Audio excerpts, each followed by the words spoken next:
Blue Lock spin-off manga episode Nagi has recently released its 35th chapter, following the story of Seishiro Nagi and his journey throughout Blue Lock. As the Blue Lockers complete the second selection, what is in store for Nagi's development as he continues his journey to become the best? Well, in today's video, we'll be going through the events of Blue Lock episode Nagi chapter 35, and I'll be giving you my predictions and thoughts as to how the events of this chapter could impact the rest of the story. Now, like all of my reviews, I do have a couple high quality scans, but I am using fan translations. What I say in this video may not align one-to-one with the officials, so please keep that in mind. Before I get into the chapter though, I want to leave a spoiler warning for the events of this chapter, and if you want to read it for yourself, click off this video now. But also, join my Discord server, it's called the New US Geeks, and the link to it is down below. The chapter begins with Reo tying his shoe as he heads towards the main stage after completing the second selection. The title of the chapter is Chapter 35, Eternal Sunset. Reo begins an internal monologue. At this moment, up ahead, Nagi is definitely there, but my abilities still aren't on his level. Even if I chose wrong, I won't rely on his talent. We see Ikiguri, Tetsuya, and Corona walking towards the door as Reo thinks about Nagi. Not until I can catch up and stand beside him, and become the nail that supports him as his partner. Until we can dream of becoming the best in the world once more. Until we become a stronger Reo and Nagi. The announcer chimes in. Now then, moving on. Second cleared team. Please enter. We see Nagi's team enter the second selection from an alternative angle, with Nagi acknowledging Isagi as he appears. Burū says, "We're here, losers." And Chigiri says, "It's been like a million years." Bachara is excited about seeing everyone again, and notices Zantetsu's appearance on the team. Audio comments, "So they came after all." Isagi smiles. "You guys." Nagi comes over and confronts Isagi. "Huh? Why you look so relieved, Isagi? Did you think that we wouldn't come?" "Huh? No, it's not like that." Burū and Chigiri jump in. "You looking down on us, you jerk? Guess you really do just see us as supporting actors, don't you? I'm not about to hang up my cleats without beating you, Isagi. And I've still gotta kill you.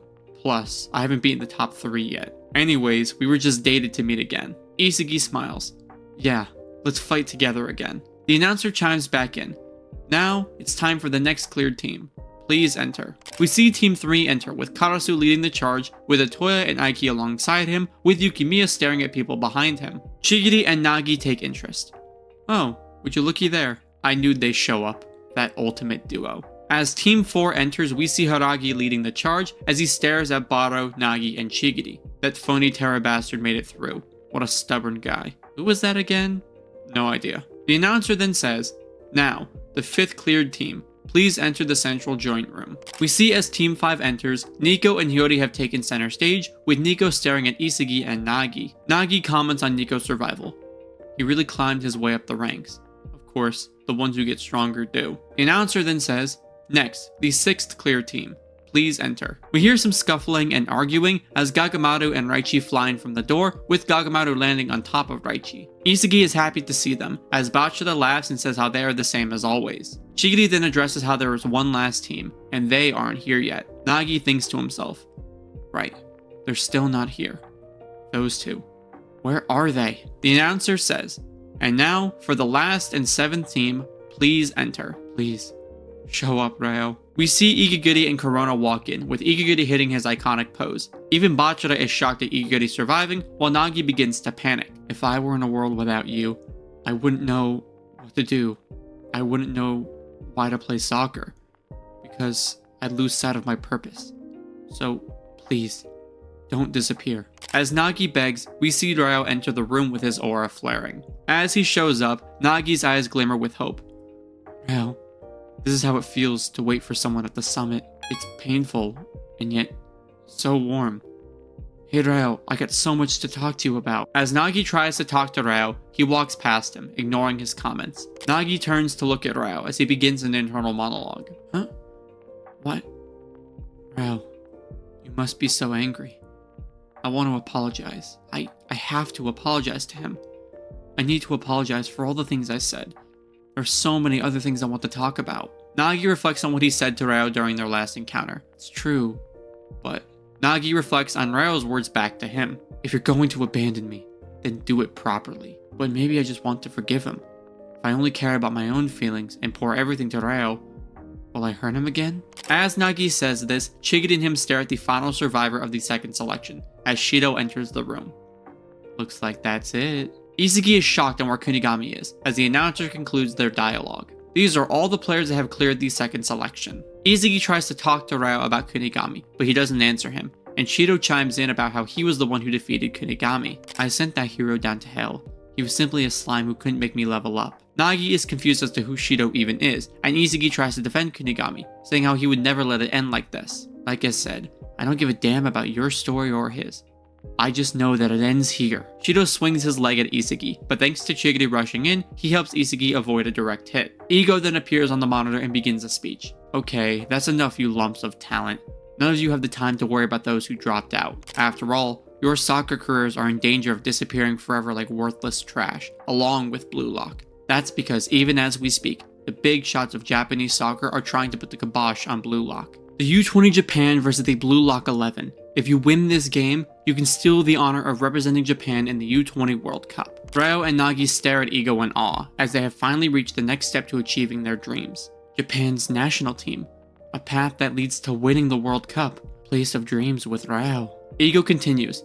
The Japanese U20 national team led by Sai Itoshi versus BLUELOCK 11. The match is in 3 weeks. As for me, I can calmly state as a fact that as you are right now, you can turn Japanese soccer on its head. Raichi and Gagamata are confused about Ego's speech. Hey, wait a second. I get that we're not guaranteed a spot, but who's going to be in the BLUELOCK 11? Do we have to pick midfielders and defense from this group? Ego responds. BLUELOCK is going to assemble a team focused around the following 6 players. These are the top ranked players at the moment, and putting together a team in just 3 weeks will require a most rational gamble. Will the following players please come forward? First, our top player, Itoshi Rin. Next, number 2, Shido Ryusei. Number 3, Tabito Karasu. Number 4, Eita Otoya. Karasu and Otoya smile at their placements in the rankings. Number 5, Kenyu Yukimiya. Yukimiya says it's an honor to be ranked 5th. And last, number 6, Nagi Seishiro. This placement shocks Nagi,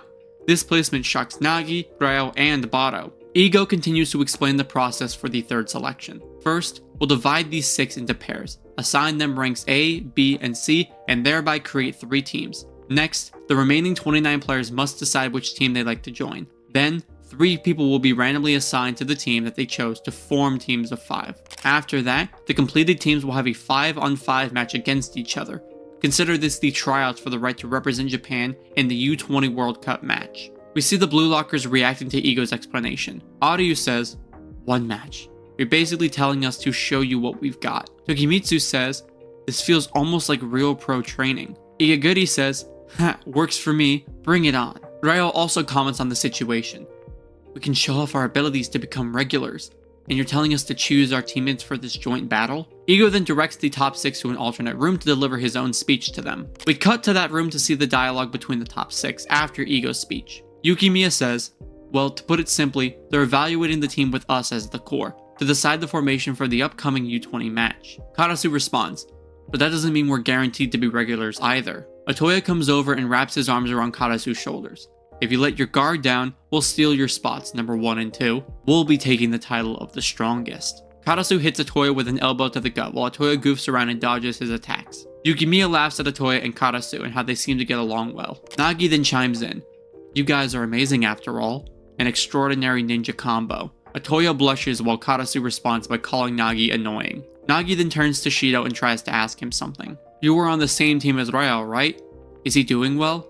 Becoming stronger? Playing better? Shido tells him that he doesn't care and to go ask him himself, to which Nagi isn't surprised that he got no clear answer. However, Shido isn't done. Let me tell you something, you white-haired beanpole. Right now, that guy, everything about him was destroyed, and now he's changing in response. Nagi understands, and that's where their conversation ends. We cut to Reo in the training room of the BLUELOCK building, practicing his shots on BLUELOCK Man. He must be copying Baro because we see him miss by hitting the corner post. Reo thinks to himself, I'm sorry, Nagi. Actually seeing you makes me happy too. But I just don't have the confidence to face you yet. We cut back to the top 6 room where Rain is being pushy about waiting around, and Yuki tries to get Nagi to join them as they leave. Nagi thinks to himself, I must have been the one who destroyed Reo.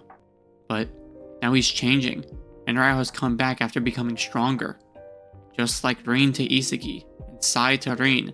setting the one who destroyed them as their target, as their goal, or as the focus of their jealousy, or their wanting to destroy them, or their longing for them. People want to change for it. Oh, I get it now. That's it. For Reo, that must be it. We see Reo looking over the sheet of teams to pick from. Nagi, wait for me while staying a genius. Nagi and Reo continue to alternate dialogue. At the end of his goal is me. That's what fires him up right now. So I'll be there, waiting for that fire. And if someday I can stand proudly beside Nagi and play soccer, until that day, Reo. Until the day that Mikage Reo can surpass the current Seishiro Nagi. We then get a double spread of Nagi and Reo as their auras flare. I want you to devour my soccer, Reo. I want to become the light of your soccer, Nagi.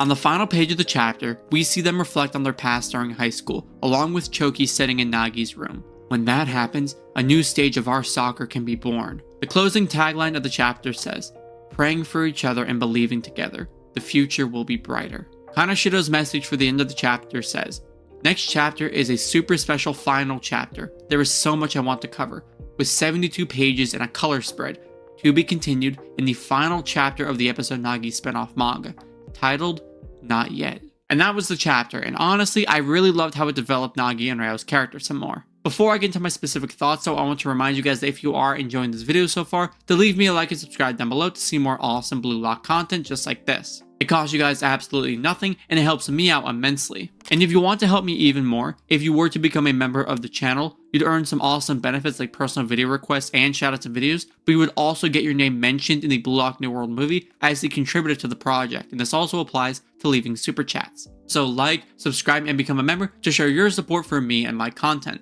Now, when it relates to the chapter, it's not the stuff that was shown that I want to talk about, it's actually the stuff that wasn't shown. One core example being Shido's goal against the World 5. Through the episode Nagi manga, we've been able to expand upon Shido and Reo's development separate from Nagi. And since we saw bits of the World 5 game for Nagi's team, I just assumed we'd see the same for Shido. I feel like it's a huge waste to not include Shido's World 5 goal in this chapter, since it's such a huge and popular topic within the story. Since we won't be able to see it, I guess headcanon is going to be the best thing we can get for it. My guess for how Shido scored his World 5 goal is that he got tackled by Adam Blake or Dada Silva and performed a bicycle kick, kinda like he did against Kunigami. Shido's flashiest goals always seem to be bicycle kicks, and with players like Loki who could easily stop a drive shot, but also players like Adam Blake or Dada Silva who are incredibly strong powerhouses, Shido having scored a bicycle kick seems to be the most likely theory to me. But I think the biggest thing to talk about is how next chapter is the final episode Nagi spinoff chapter. With episode Nagi's final chapter releasing next month, Kaneshiro left us a message about how this 72-page chapter is going to contain some stuff that he's always wanted to talk about. Now, for those wondering, 72 pages is essentially double the length of a normal episode Nagi chapter, or almost 4 times that of the main series. And I personally believe that we're going to be getting a Nagi backstory. Nagi is one of the most popular characters in the series, and yet the only backstory that we've seen from him is with Reo in high school. And with the previous chapter's color page being of Nagi as a child, I think we could potentially see this come to fruition.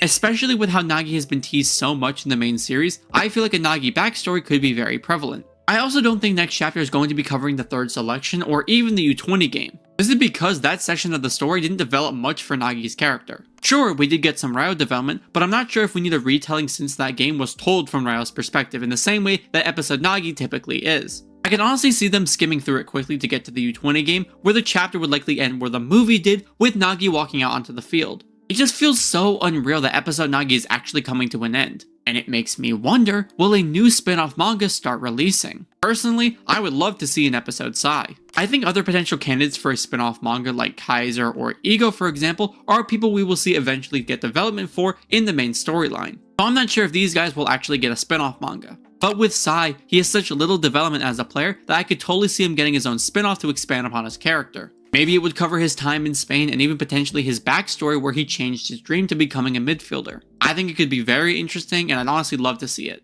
But those were just my thoughts and predictions in regards to Blue Lock episode Nagi chapter 35. Now just a reminder that next week is the final episode Nagi chapter, which will have 72 pages and a color page for it. It makes me wonder what is in store and how Kaneshiro expects to finish this spin-off manga. But aside from that, I hope you guys did enjoy this video and will continue to enjoy it in the future. I also want to say thank you so much to all the members of my channel who help support me and my content. And if you wish to earn some awesome benefits like they do and even get your name mentioned in the Blue Lock New World movie, become a member yourself and help support me moving forward.